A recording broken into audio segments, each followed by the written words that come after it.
Hello வணக்கம், இது உங்கள் சிவி எல்லாரும் எப்படி இருக்கீங்க? இப்போ பார்த்தீங்கன்னா லைவில் ஒரு சம்பவம் போச்சு. அதாவது முத்துக்குமரன், மாஸ்டர் மைண்ட் முத்துக்குமரன் ஸ்டார்டிங்லேருந்து பார்த்தீங்கன்னா ஒருத்தர் வந்து சூப்பராக வந்து இடம் போட்டு இவங்க இப்படித்தான், இவங்க இதை மாதிரி தான் பண்ணுறாங்கன்னு சொல்லிட்டு நிறைய விஷயங்கள் பண்ணுவார். ரொம்ப சூப்பராக, மோஸ்ட்லி கரெக்டாக இருக்கும். எல்லாமே கரெக்டுன்னு சொல்ல முடியாது, ஏன்னா அந்தளவுக்கு சொல்கிறதுக்கு கடவுள் மட்டும் தான் வர முடியும். இவரோட மூளைக்கு ஏற்ற மாதிரி திங்க் பண்ணி செமையாக பண்ணுவார். நேற்று கூட ஜாக்லின் இவரும் பேசும்போது அட்டே வேற மாதிரி இருந்துச்சு. ஜாக்லின் வந்து நான் உன் கேமை காலி பண்ண போகிறேன்னு தோணுதுன்னு சொல்லும்போது அதை நீ 3 நாளுக்கு முன்னாடி ஆரம்பிச்சிட்டேன்னு சொன்னார் பாருங்க. அதுதான் வேறு மாதிரி ஹைலைட். அவர் எதை சொல்கிறாருன்னு எல்லோரும் திங்க் பண்ணியிருப்பீங்க. ஆக்சுவலாக விஜய் சேதுபதி அவர்களோட எபிசோடில் வந்துட்டு ராணுக்கு விழுந்தப்போ தாங்கிற முத்துக்குமரன் கூட வரல சார் அப்படின்னு ஒரு விஷயத்தை போட்டிருப்பாங்க. ஆனால் அதுக்கப்புறம் குறும்படம் போட்டு கலாய்ச்சி விட்டாங்க, அது வேறு விஷயம். ஸோ இப்போ வந்துட்டு ரயானுக்கு வந்து ஒரு டவுட், நம்ம வந்துட்டு இந்த டிக்கெட்டு ஃபினாலை வின் பண்ணி கப்பை அடிக்க முடியுமா? அதே மாதிரி மக்கள் மத்தியில் நம்மளுக்கு பேர் கிடைக்குமா? ஒரு வாரத்திலே நம்மளுக்கு பேர் கிடைக்கிறதுக்கு வாய்ப்பு இருக்கா? நான் டைட்டில் வின் ஆகிற வரைக்கும் அந்த அளவுக்கு என்னுடைய பேர் மாறதுக்கு வாய்ப்பு இருக்கா? அப்படின்ற மாதிரி விஷயங்களை வந்து முத்துக்குமரன் கிட்ட வந்துட்டு நம்ம ரயான் கேட்குறாப்புல. அப்போது முத்துக்குமரன் வந்துட்டு ஏன் முடியாது? எல்லாமே முடியும். எல்லாத்துக்கும் காரணம் மக்கள் மட்டும்தான். ஏன் உன்னை பிடிச்சவங்களுக்கு என்ன பிடிக்கக்கூடாது, என்ன பிடிச்சவங்களுக்கு உன்னை பிடிக்கக்கூடாது? கண்டிப்பாக மாறும். ஒரு வாரத்தில் கூட நீ வந்து டக்குன்னு மாறதுக்கு வாய்ப்பு இருக்குன்னு சொல்லிட்டு பாசிட்டிவ் சொல்லிட்டு அப்போ தான் ஒரு விஷயத்தை வைக்கிறார்.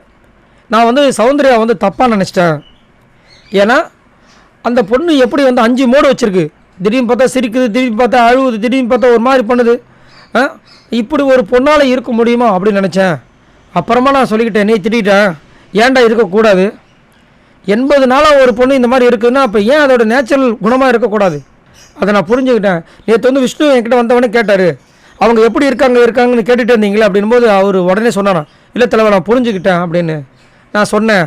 ஸோ எனக்கு வந்து புரிஞ்சு போச்சு. அவங்க முடியாட்டுறது நிறைய பேருக்கு பிடிச்சிருக்குன்னா சரி பிடிச்சிருக்கட்டுமே, ராணுவ பண்ணுறது பிடிச்சிருக்குன்னா பிடிச்சிருக்கட்டுமே, அவங்களும் வந்து ஃபைனல் ஸ்டேஜில் வந்து நிற்கட்டுமேன்றாரு.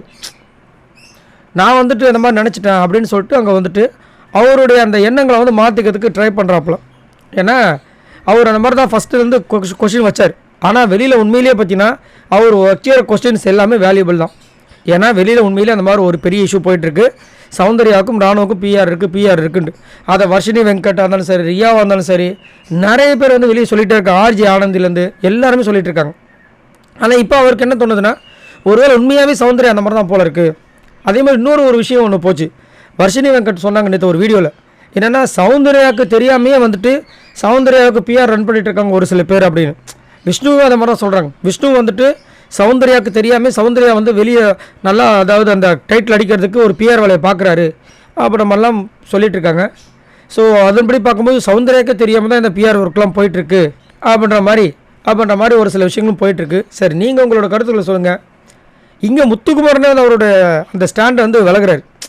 சௌந்தர்யா உண்மையிலே அந்த மாதிரி தான் போல இருக்குது அப்படின்னு. எனக்குமே அப்படி தான் உண்மையிலே தோணுது. இந்த பொண்ணு வந்து இயல்பாக தான் இருக்குது போல இருக்குது, நம்ம தான் தேவையில்லாமல் கற்பனை பண்ணிக்கிறோமோ, அவ்வளோதான் அந்த பொண்ணு அப்படின்ற மாதிரி தோணுது. ஆனால் வெளியில் இருக்கிற பிஆர் மேட்டர்லாம் வந்துட்டு நான் மேக்ஸிமம் உண்மையாக இருக்க வாய்ப்பு எக்கச்சக்கமாக இருக்குது. சரி, நீங்கள் உங்களோட கருத்து சொல்லுங்கள். உங்களுக்கு சௌந்தர்யா பார்க்கும்போது என்ன விஷயங்கள் தோணுது?